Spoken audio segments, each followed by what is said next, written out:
kecil itu kan selalu diikutin dan kamu merasa bahwa itu nyaman ya. Kalau misalnya dia udah main, ya Marisa nggak boleh pulang. Kayak kakinya dia ditarik gitu kan. Ada yang nahan. Kalau sudah kepengen tuh pasti ya harus. Tapi saat itu kamu merasakan teman ini, teman gaib ini menjadi soulmate kamu banget.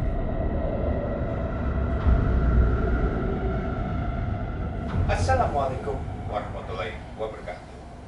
Selamat malam sahabat cerdas. Berjumpa kembali dengan saya Gion Prabu.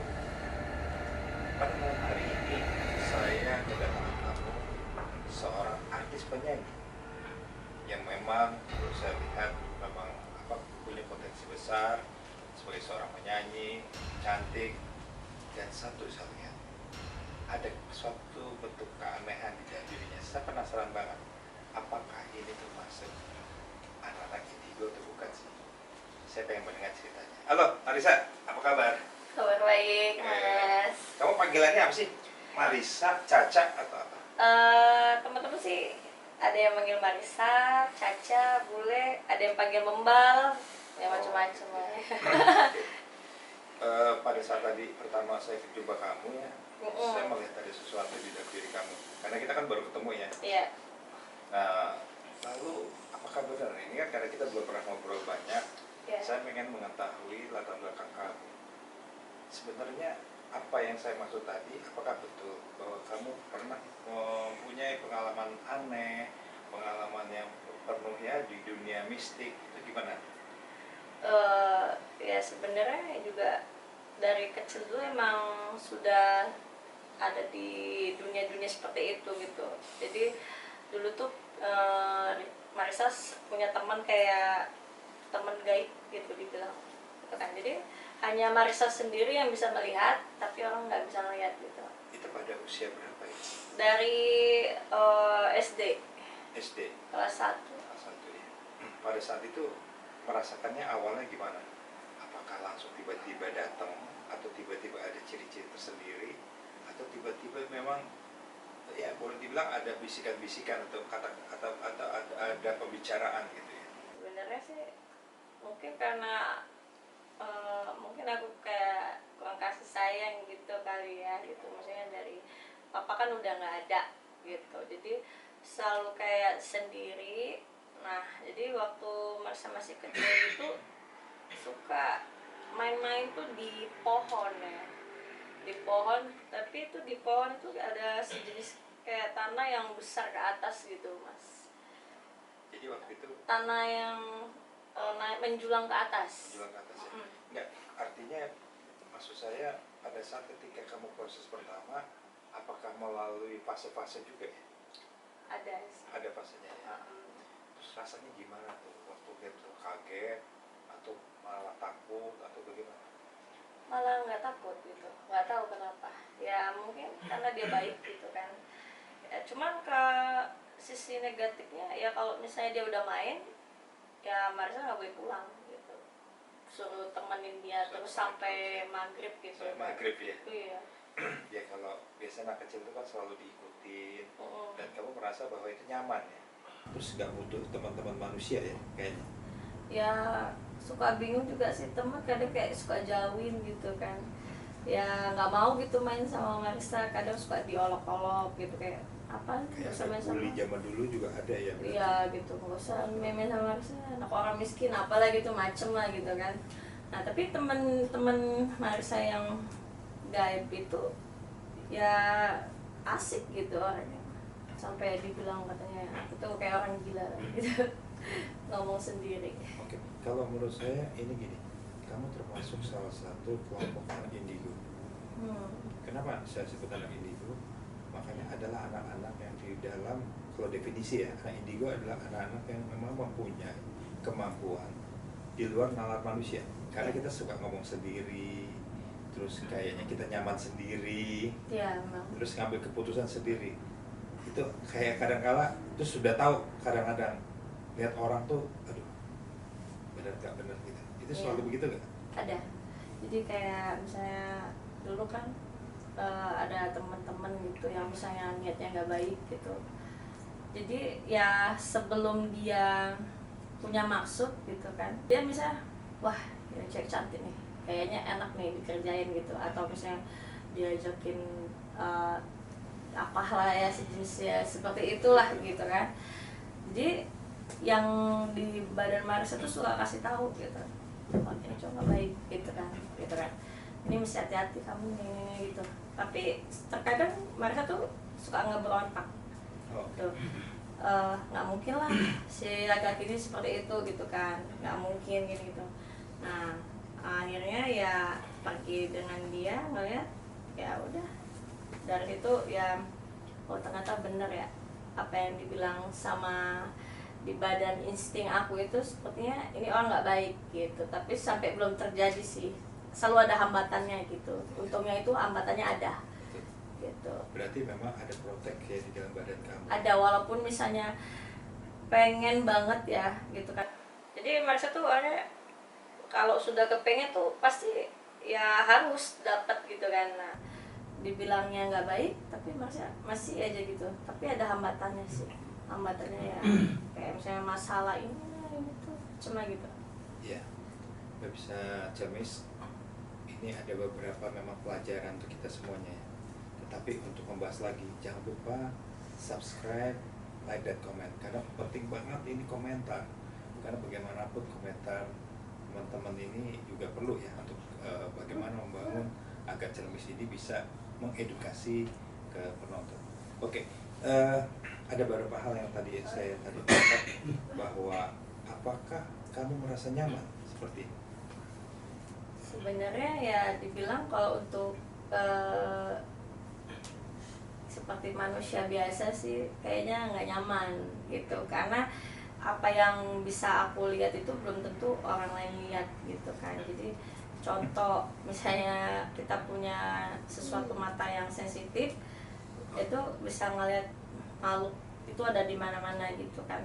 Kayak misalnya contoh dia di apartemen di liftnya tempat aku gitu kan, terus lihat di jalan itu ada yang pernah mati di situ, itu mayatnya masih di situ, hantunya gitu ya, gaibnya lah gitu kan. Nah tapi orang nggak bisa ngelihat gitu, jadi seperti stres sendiri gitu kan. Cuman ya ada keistimewaannya, kalau misalnya kita nggak takut sama mereka, dia kasih tahu ini ada sesuatu yang mau terjadi gitu. Kayak misalnya contoh kayak pernah Marisa tuh naik pesawat gitu kan, naik pesawat. Jadi itu ada penerbangan ke Surabaya gitu kan, ke Surabaya. Dan waktu itu ada pemotretan di jam 1 siang, jadi Marisa tuh mesti sampai sana tuh pagi gitu kan. Karena pesawat di Halim itu cuma satu gitu kan, satu aja, yang satu lagi kan ada tuh di Cengkareng. Cuman karena udah di Halim nggak mungkin ke Cengkareng lagi gitu kan. Akhirnya Marisa naik pesawat tadi gitu kan, padahal di kayak feeling itu jangan naik pesawat ini, jangan katanya gitu kan. Kode. Sampai yang makhluk di situ tuh kayak menghalangin gitu kan, kayak kakinya ditarik gitu kan. Ada yang nahan gitu. Ditarik gitu, apaan sih, udah gue mau pergi, gue mau cari duit gitu kan, gue mau kerja, jangan ganggu dong, sampai ya di macem lah gitu kan. Nah ternyata pas di penerbangan itu Marisa saat duduk itu emang itu insting tuh kayak nggak enak gitu. Jadi pesawat itu jalan lagi mau take off, tapi pesawat rusak. Itu mungkin ya kayak penghambat aja. Jadi ya untungnya tuh pesawat nggak rusak di atas gitu kan. Nah akhirnya begitu itu pesawat rusak mau take off, kita pada turun semua langsung ke terminal, ke bus gitu kan, nunggu penerbangan selanjutnya. Akhirnya malam baru berangkat gitu. Itu ya ada istimewanya sih di situ. Itu sebenarnya menurut kamu ada sesuatu yang memang teman dekat kita memberikan sesuatu kode ya, memberikan bisikan, dan kamu merasakan bahwa sampai saat ini kamu merasakan teman gaib ini menjadi soulmate kamu banget ya? Kalau teman gaib aku udah nggak ada, udah dipisahin gitu. Udah dipisahin? Sudah. Karena katanya dulu sih pernah ada yang bilang gitu kan, kalau misalnya teman gaib itu nggak bisa ikut aku karena setiap laki-laki yang mau suka itu pasti gagal gitu. jadi dia sempat dibuang gitu kan. Nah dia balik lagi, dibuang lagi, ya sampai sekarang ya sudah hilang gitu kan. Jadi leluhur aku tuh marah sama kamu, tapi dia coba kayak misalnya ada masalah apa kamu selalu dilindungin, tapi kamu kayak nggak mau tahu gitu. Aku sempat dimarahin tuh sama nenek itu kan, ya aku bilang ya aku nggak tahu gitu kan, karena family itu emang udah kayak nggak ngasih tahu gitu kan. Oke. Terus kalau saya lihat pernah tadi nunjukin saya foto yang sama Ibu Ratu ya, Ratu itu. Iya. Itu muka kamu kok beda ya? Itu gimana tuh? Apakah memang senang mencapai posisi seperti memakai pakaian seperti itu, atau ada cerita lain gitu? Kalau dari ceritanya dulu tuh keturunan wali gitu kan, jadi emang ada hubungannya dengan Bunda Ratu Nyai Kidul gitu kan. Jadi beliau selama ini datang itu karena Marissa tuh masih kecil ya nggak tahu gitu, maksudnya ini putri apaan gitu kan, kok bajunya hijau gini-gini gitu kan. Ternyata setelah sampai dewasa begini baru tahu kalau misalnya yang ikut itu ternyata beliau Bunda Ratu Kanjeng Ratu Nyai Kidul gitu kan. Tapi apa yang Marissa ucapin gitu kan, itu selalu terjadi gitu, selalu terjadi. Sampai kata Marissa punya pacar itu dulu Pantan lah gitu kan, itu hokinya selalu dekat Marissa tuh selalu bagus. Setelah Marissa membawa keberuntungan, tapi setelah udah putus dia jatuh miskin apalah gitu kan. Apalagi sampai yang sempat ada yang menyakitin lah gitu, padahal Marissa tuh ya udah memaafkan gitu kan. Ya udahlah, namanya manusia kan selalu buat salah gitu kan.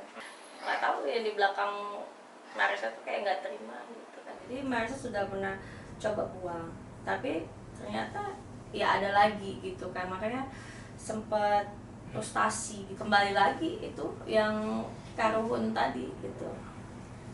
Apakah kamu kalau ini takdir, misalnya ini takdir Tuhan, bahwa kamu harus ya menunggu laki-laki yang pas, kamu terima ya?